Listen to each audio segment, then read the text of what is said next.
Gente, a reforma tributária, a gente está falando de outra reforma.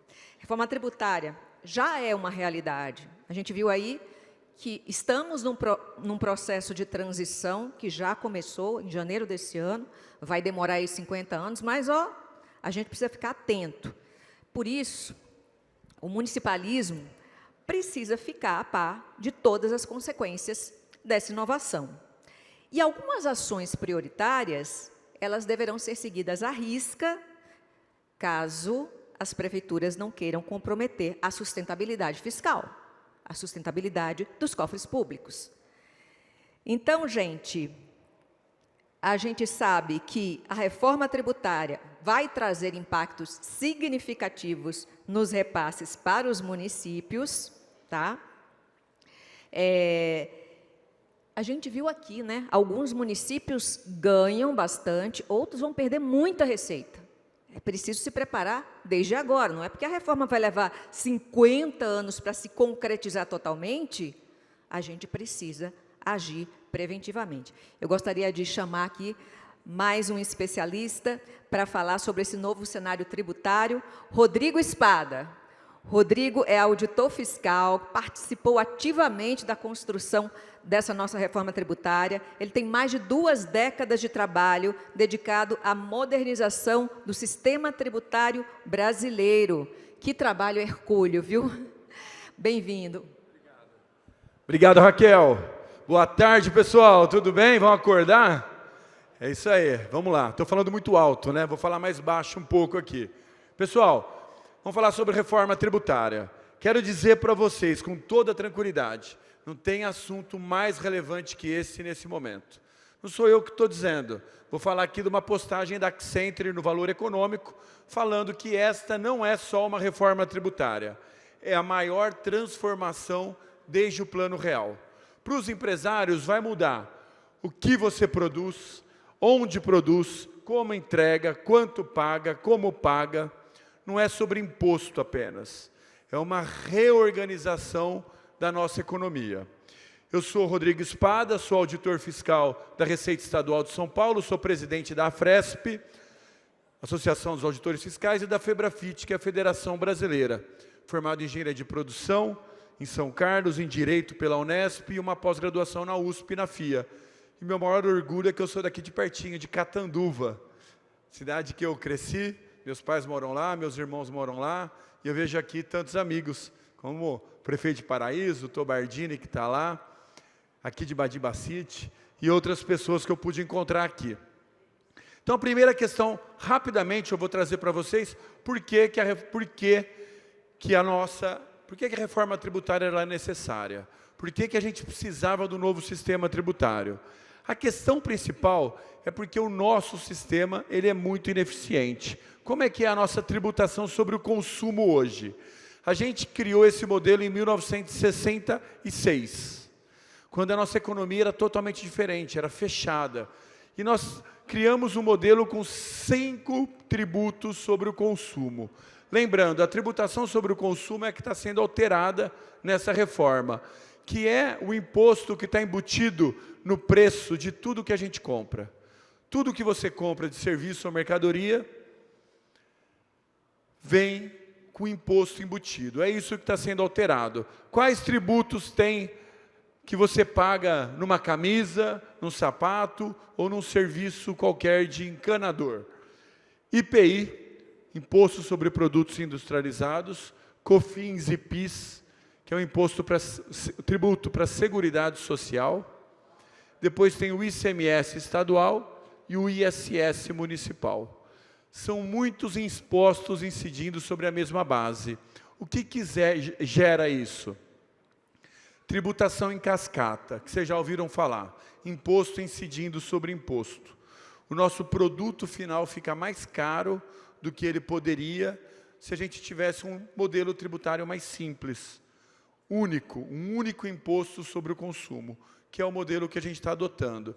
Imagina o seguinte, quando eu vou comprar essa camisa, passou por uma tecelagem, que ela pagou lá IPI, Imposto sobre o Produto Industrializado.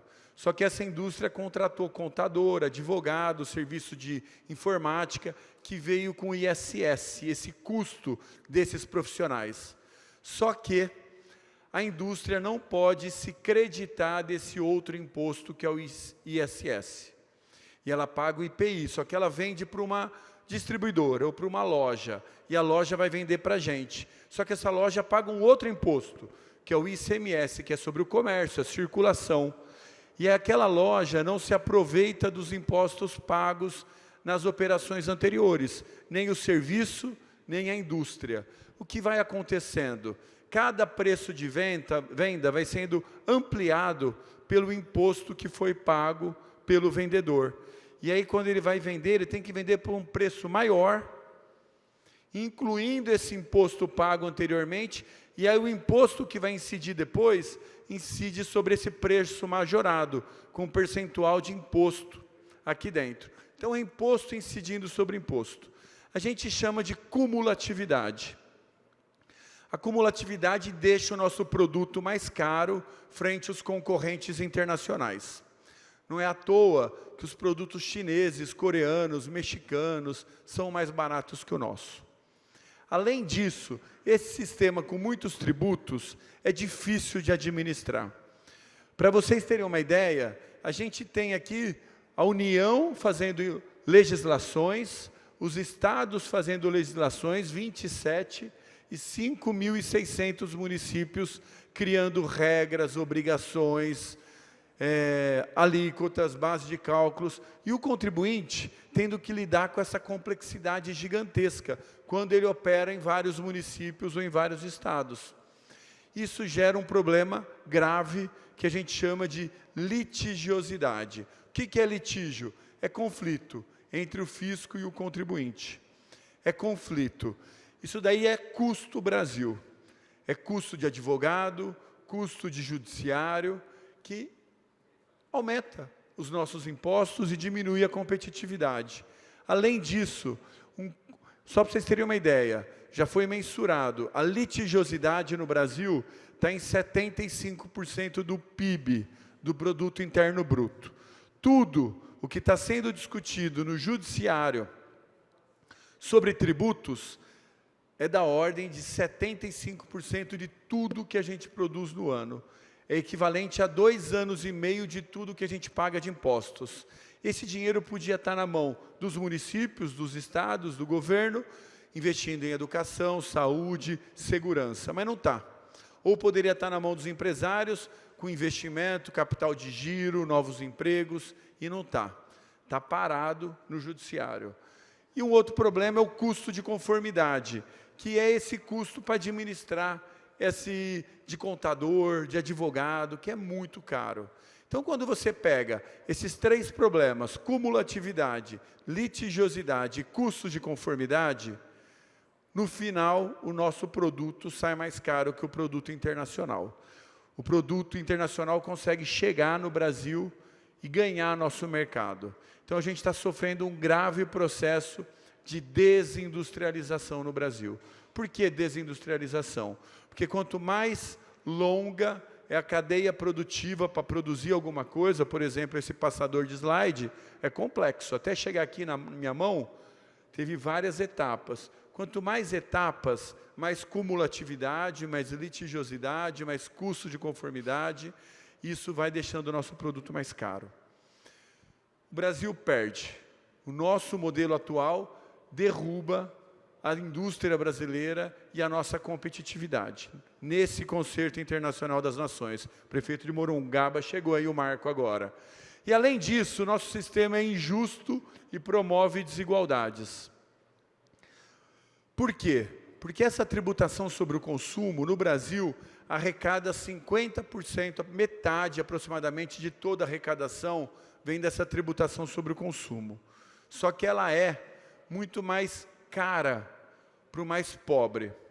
As pessoas mais ricas, elas pagam mais imposto na renda e no patrimônio. E os mais pobres pagam mais no consumo. E a gente optou por um modelo que metade da arrecadação vem sobre o consumo. Por que isso? Porque uma pessoa pobre não tem capacidade de poupar. ela gasta tudo que ela ganha. Então, sobre tudo que ela ganha, incide a tributação sobre o consumo. A pessoa que é mais rica, ela gasta metade do salário e metade do rendimento, e metade ela economiza. Sobre o que ela economiza, ela investe, não incide essa tributação sobre o consumo. Mas vamos lá, rapidamente, o que a gente vai fazer? Vai extinguir esses 5 tributos, extinguir, e vamos criar um imposto que já foi adotado em mais de 180 países do mundo, muito testado. Não tem país do mundo que adotou o IVA e voltou atrás. Achou que era um modelo que não servia, que era ruim. 180 países do mundo. O IVA é um imposto sobre o valor adicionado. Só que no Brasil, por ter a gente ter esse modelo federativo com 3 entes federados, diferente de Portugal, por exemplo, que é um estado unitário, a gente adotou um modelo que a gente chama de dual. O que é? É repartido. Vai ter uma cota, uma alíquota, que vai alimentar a União, que é a CBS, Contribuição sobre Bens e Serviços. E uma outra que vai chamar Imposto sobre Bens e Serviços, que vai para estados e municípios de forma compartilhada. Mas para o contribuinte, para o empresário, é uma única regra, é uma única legislação, é uma única base de cálculo, hipótese de incidência, nota fiscal, cadastro, é tudo mais simples para ele, para poder organizar o seu negócio. A reforma tributária foi pensada em simplificar para o contribuinte, diminuir custos de conformidade para os empresários. Quais são os princípios desse novo imposto, que muda totalmente a nossa economia? Primeiro, base ampla. O que é base ampla? O IVA incide sobre tudo. Todo CNPJ vai pagar o IVA. Não tem mais isso. Eu sou serviço, eu pago o ISS. Eu sou comércio, eu pago o ICMS. Eu sou indústria, eu pago o IPI. Não, é irrelevante. O IVA quer saber por quanto você compra, o total das suas compras, ou seja, vai te dar crédito, e por quanto que você vende, os seus débitos. E a sua base de cálculo vai ser essa diferença de vendas menos compras, que é o valor adicionado, por isso que chama IVA, Imposto sobre o Valor Adicionado. É a sua margem. Então, acaba com essa complexidade de um paga ISS, outro paga ICMS, outro paga IPI. O IVA cobra sobre todo mundo. Isso ajuda na não cumulatividade, porque hoje não está, como era antigamente, separado. Antigamente era separado, o que era serviço, o que era indústria, a manicure. Não. Quem consegue me dizer quanto tem de serviço e quanto tem de mercadoria no meu celular? Quanto tem de produto e quanto tem de serviço aqui dentro? E tem bastante serviço aqui dentro que foi gasto, foi pago impostos sobre serviço para chegar aqui na minha mão. A cadeia produtiva está cada vez mais integrada. E para ter não cumulatividade, para a gente aproveitar o total dos impostos, a gente precisa ter essa base ampla. Outra questão que a gente vai ter é a tributação no destino, que é o quê? A gente não vai mais arrecadar sobre a produção. Hoje, as empresas pagam e o imposto fica, o tributo fica para onde está a empresa. Para o IVA, é irrelevante onde está a empresa. O que importa é onde está o rei consumidor. Porque é ele que paga o imposto no final, no preço da mercadoria. E é para aquela cidade que deve ficar o recurso, devolver para quem está pagando. É claro que isso vai gerar mudanças grandes, que nem a Priscila contou aqui, né?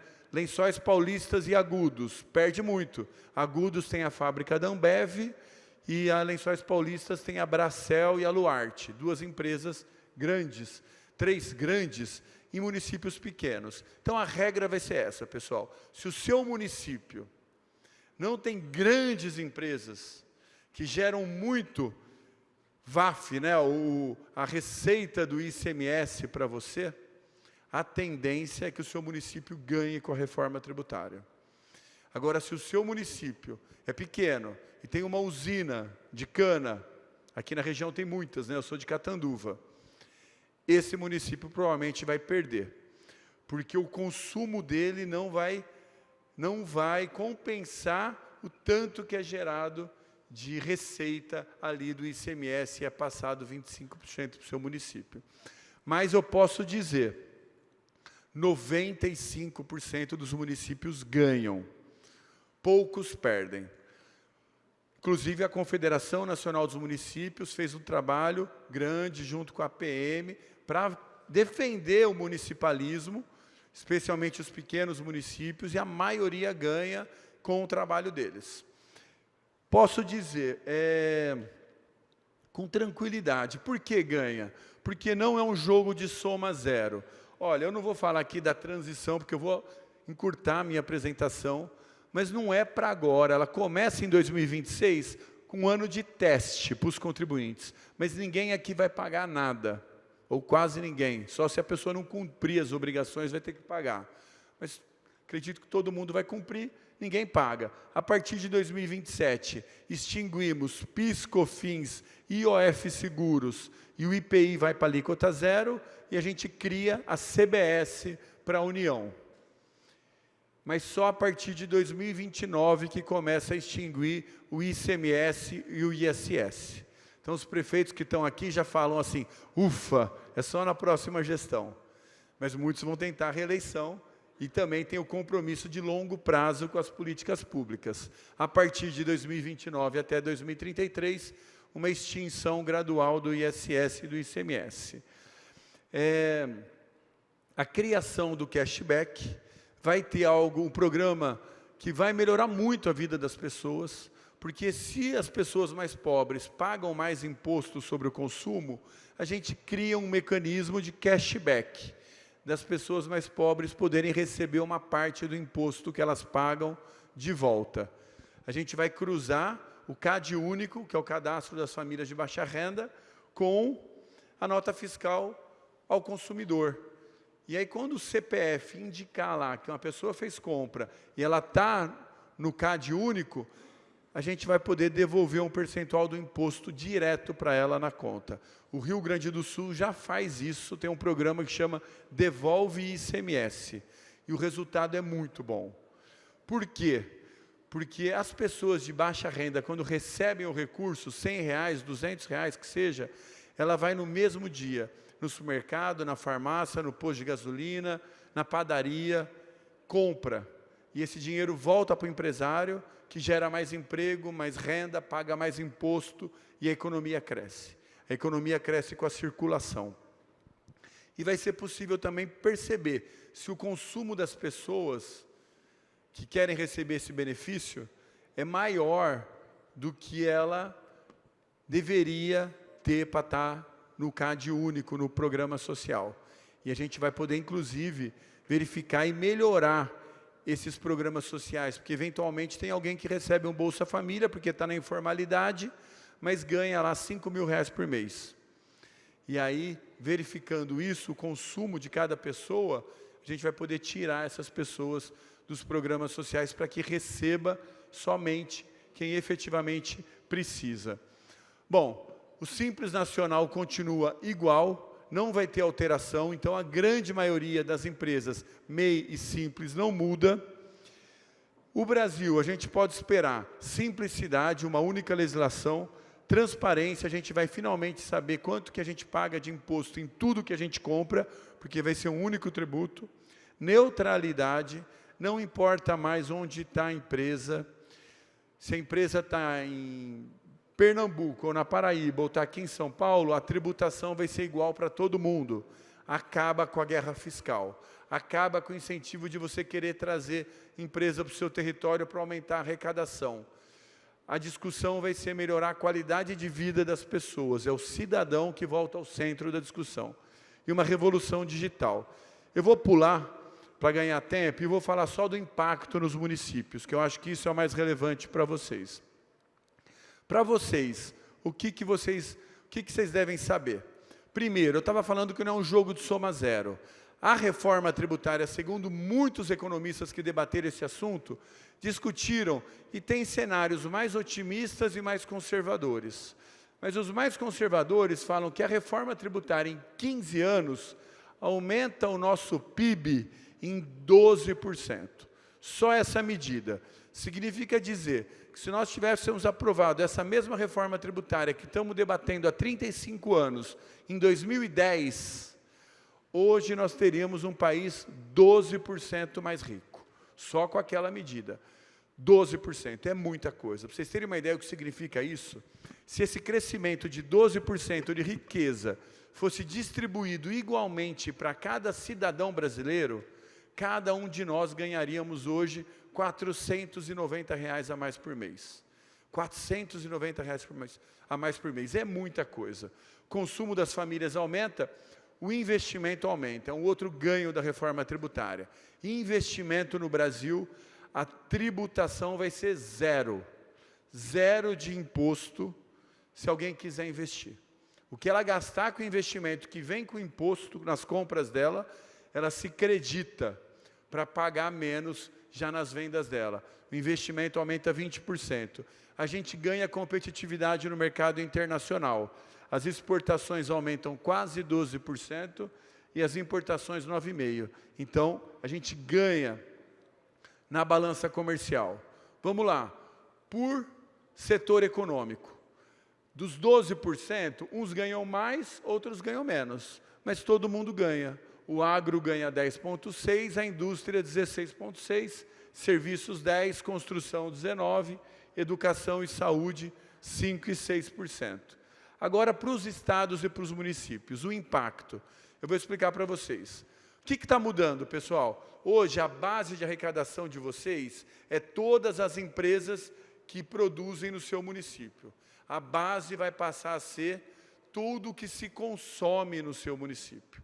Tudo que os cidadãos que moram lá, ou turismo, as pessoas que vêm consumir lá, consomem lá, a arrecadação vai ficar lá. Muda totalmente. Tem uma transição de 50 anos para aliviar esse impacto. Mas, por exemplo, o Estado de São Paulo, a gente avaliou que ganha arrecadação. 3,71% a arrecadação de São Paulo ganha em 10 anos. Não está escrito aqui, 10 anos, está aqui. Capital, perde 4,71%, porque é mais industrial, tem mais negócios. Mas Araçatuba ganha 7,45%. São José do Rio Preto ganha 6%. A xará dela aqui, São José dos Campos, perde 4%, porque é muito mais industrializado São José dos Campos do que Rio Preto. Essa é a grande questão. Agora eu vou passar para vocês. Tem aí dentro do material de vocês um QR Code sobre a reforma tributária. Se você tirar uma foto daquele QR Code, você consegue entrar nessa previsão do seu município. O seu município está lá. Todos, os 645 de São Paulo, um trabalho em parceria com a Associação Paulista dos Municípios, para falar qual é a arrecadação de vocês em 10 anos. E a Priscila, como falou, tem um trabalho mais desenvolvido ainda, junto com o Gobet, nisso. Porém, com o fim da guerra fiscal, a expectativa é que esse cenário seja muito melhor. Por quê? Porque a gente vai ter, sem guerra fiscal, os investimentos voltando para os lugares que têm a melhor infraestrutura logística, melhor infraestrutura de portos, aeroportos, internet, mão de obra qualificada e maior mercado consumidor do Brasil. Então, a expectativa é que a nossa arrecadação e os nossos negócios cresçam. Eu vou encerrar por aqui, não vou falar esse final, porque meu tempo está esgotado, mas a gente precisa trabalhar agora para não deixar o Congresso Nacional distorcer essa reforma, que foi construída a duras penas, com crescimento de riqueza, e é por isso a maior parte dos municípios ganham. Claro que tem defeitos, a gente tem que construir isso na boa política, mas a gente precisa rever, inclusive, quanto que a gente paga de imposto em São Paulo e quanto retorna para a gente. Eu acho que essa é uma grande questão. A gente é o único estado que paga mais que o dobro do que recebe, e isso não é justo. Aqui também tem um QR Code para entrar, se eu não me engano, nesse material. Esse é o curso, bem lembrado, Thalita. A gente também tem uma parceria com a APM, estamos oferecendo um curso para quem está no evento e quem é vinculado aos municípios associados à Associação Paulista dos Municípios, um curso de reforma tributária de 26 horas, e a gente está dando 75% de desconto em parceria com a APM. Olha, muito obrigado, quero falar para vocês, a reforma tributária é um desafio, foi construída a duras penas, e eu acredito mesmo que a gente está caminhando para um país mais justo, mais economicamente pujante e, quem sabe, até uma pátria-mãe gentil para todos os brasileiros. Muito obrigado. Muito obrigada, Espada.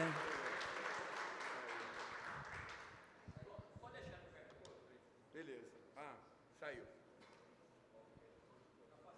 O pessoal pode voltar aí o QR Code? Voltou. 75% de desconto? Nossa. É isso mesmo, Fred?